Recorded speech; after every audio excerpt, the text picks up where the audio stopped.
Hi everyone, it's Az here from HeelvsBabyface. Believe it or not, it's nearly been 3 years, August of 2019, since I last did a video about the infamous game from Blizzard Entertainment, Diablo Immortal.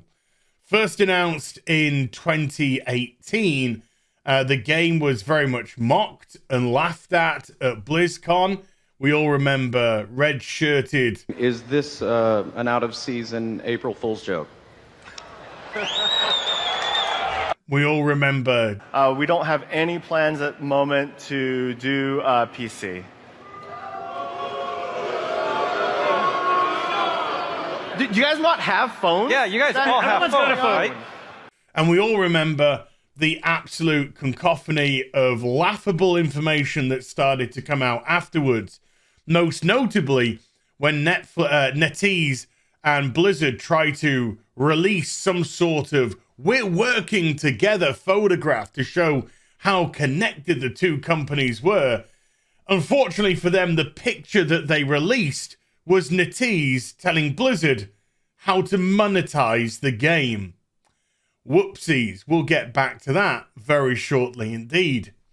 Then NetEase in 2019 to the board said that they'd completed the game. And it's now just a matter of Blizzard putting a little bit of polish on or whatever they want to do with it. And then the game is available for release.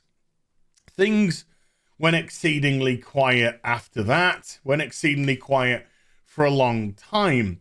Now, I'm absolutely positive that some of that quietness was due to the horrendous publicity that was surrounding the game.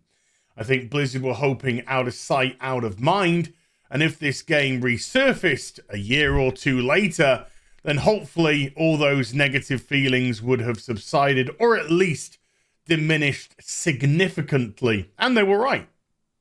They were right. It was only released a few days ago, I think June the 2nd, the final product for Diablo Immortal, coming out on mobile phones, and also what has been described as a pretty lazy port to PC as well. That was one, of course, of the things that people weren't happy with. Don't you guys have mobile phones? Anywho, in terms of gameplay, I've not heard anything particularly bad about it. I've actually heard some very positive comments that it is a vast game. It looks good, plays well, plenty of content to get involved with. So what exactly is the issue? Well, let's just jump to this article from Eurogamer. It costs £88,000, which is approximately $110,000, to fully upgrade your character in Diablo Immortal. We just talked about the image of monetization.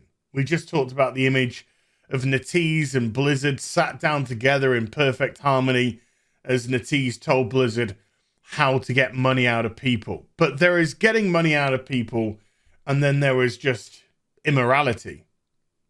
And it's funny that this game's called Diablo Immortal, and a lot of people have started calling it Diablo Immoral. Monetization in free-to-play games isn't anything new, and it pains me to actually say that. Once upon a time, we handed over cash money, we got a game, we played the game was over, and then we went and bought another game. We, of course, also had our trading. We could trade in the game at our local game shop, get some credit, get some cash back if we needed some money from that game. And that, of course, could be put towards another one or whatever it need to be. But there was a so much simpler time. Now, to say that gaming companies were struggling, it's not true. Gaming companies were doing well from this model. But unfortunately, well isn't good enough, particularly when you have shareholders. Well is stagnant and growth is always desired. So, with the introduction of things like Microsoft points back in the early 2000s, people from the gaming industry were looking for more ways to monetize you, more ways to get money out of you. The infamous Elder Scrolls Oblivion horse armor, where people paid an extra couple of bucks. I paid it. I fell for it. I was all in on it.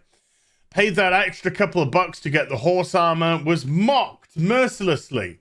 This small, insignificant piece of content, which should already have existed in the game, was pulled out so that people could pay a couple of dollars or so and have it monetized, which made a lot of money for Bethesda. Bethesda, of course, who are now owned by Microsoft. Just a nice little circular loop to that story. But then things got worse and worse, and we had money boxes, loot boxes, all these kind of business where companies were trying as egregiously as possible to make as much money out of you as they could. And gamers started getting sick of this. Games which would have normally come out complete were coming out with DLCs that cost money, were coming out with armors, guns, etc. that would cost money, that came with randomized loot boxes that you could get certain items in. What was the percentage chance? Never fully revealed. And yet people would be prepared to step up and pay for this. And what was even more egregious and more insidious was the fact that these monetization schemes were being pushed towards children, because they want the next generation of gamer to already have an inbuilt system of, oh, well, this is how it's always been. We've always paid extra for DLC. We've always paid extra for randomized loot boxes. We've always paid extra for these gems and crystals and all these bullshit sparkly objects which look lovely on the screen. That's just gaming. That's just how gaming is. Unfortunately, it also gets children into a habit of gambling. A habit which I myself have had a problem with in my early 20s and managed to get myself out of it, but not before I plunged to the horrible depths of being stood in a pub with not a single penny to my name, knowing that I've got to go home. I got no money for rent, no money for food, no money for anything until I get paid in a week's time. A sinking feeling, a pit in your stomach, which could drive anyone to anything.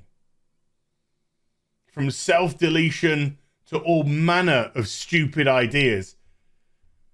And I've had many of them run through my head when I was going through this. And game companies, and I'm just talking specifically about game companies, there are others, of course, but game companies are trying to implement this for generations to come.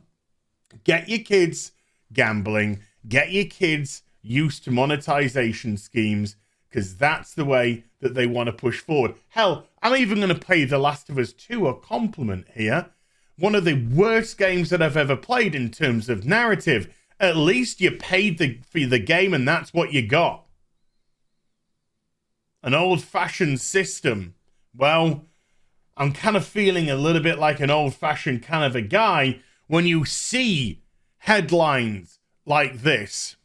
Now, I've just watched a video from Bellular Gaming. Mike from Bellular and I, our paths have crossed because we both used to be World of Warcraft players, and I've gone into a different direction, and he's doing his thing, and it's wonderful to see. But one thing that I've always liked about Mike from Bellular, whether or not he has a contrary opinion to myself is utterly irrelevant, is I believe that he's always fair. And whenever he draws his conclusions, they've always come from a very logical place, either logically thought out or because of it's been statistically worked out. And so I think he's a really good source to go to when you want to hear somebody being fair about a product. And he did this video, which I'm going to link in the description because I don't want to steal what's in this video. I just want to pull on a couple of aspects of it because it's a 35-minute video or so, which really breaks down how the Diablo Immortal game works in terms of developing your character, getting your crystals, working to different systems, how the game monetizes you, and how it gets to this ridiculous levels of expenditure. Now, as we can see here, we've got some images of some characters.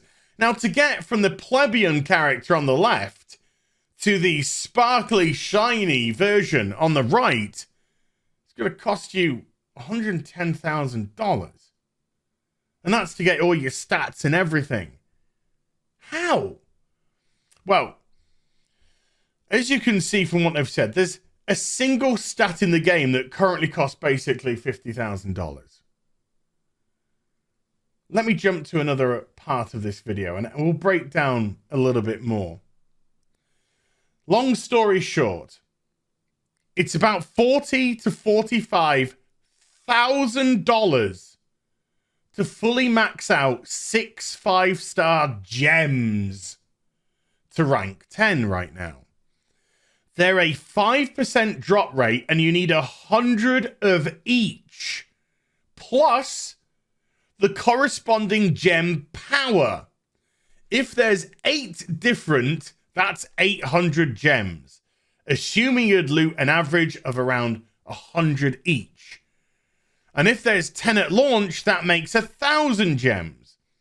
1,000 gems would make 20,000 crests, which you use to run your rifts or whatever they want to call them in this game, which equates to around $45,000.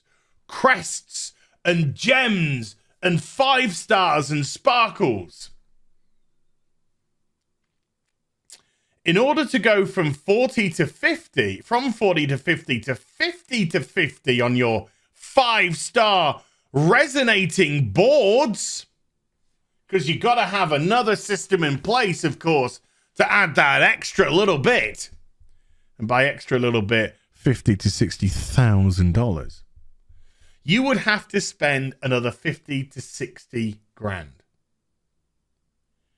In essence, one stat, the final resonating bonus, would theoretically be worth $50,000 and put your final total on spending to around about a little over $100,000. Now, this is randomized as well.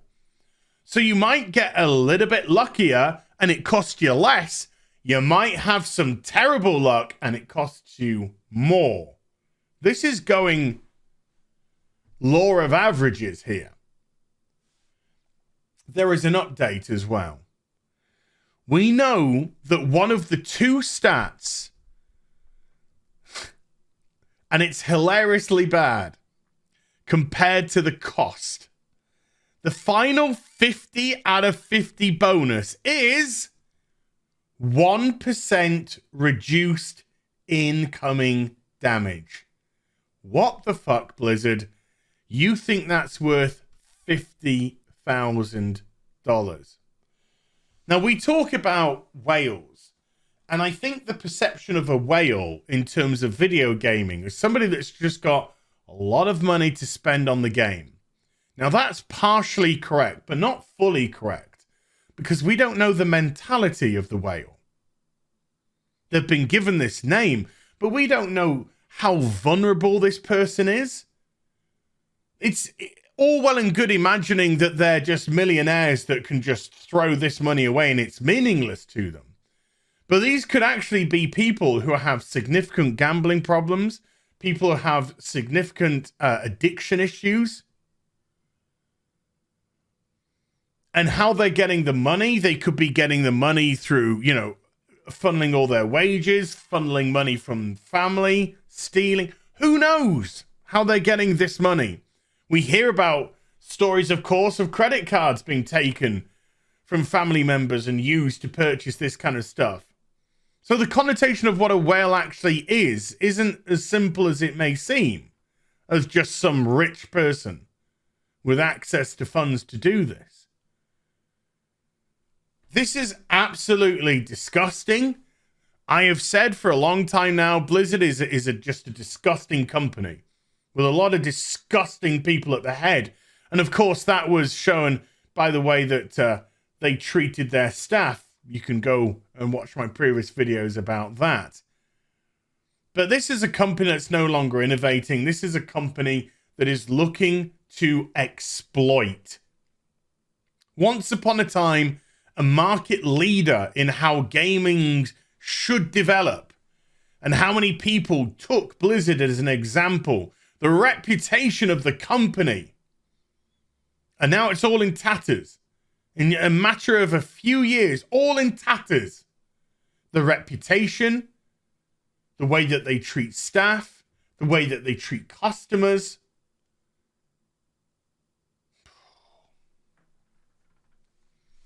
Diablo Immortal. Well, well, well. Hope you enjoyed the vid. I'll see you in the next one. Bye for now.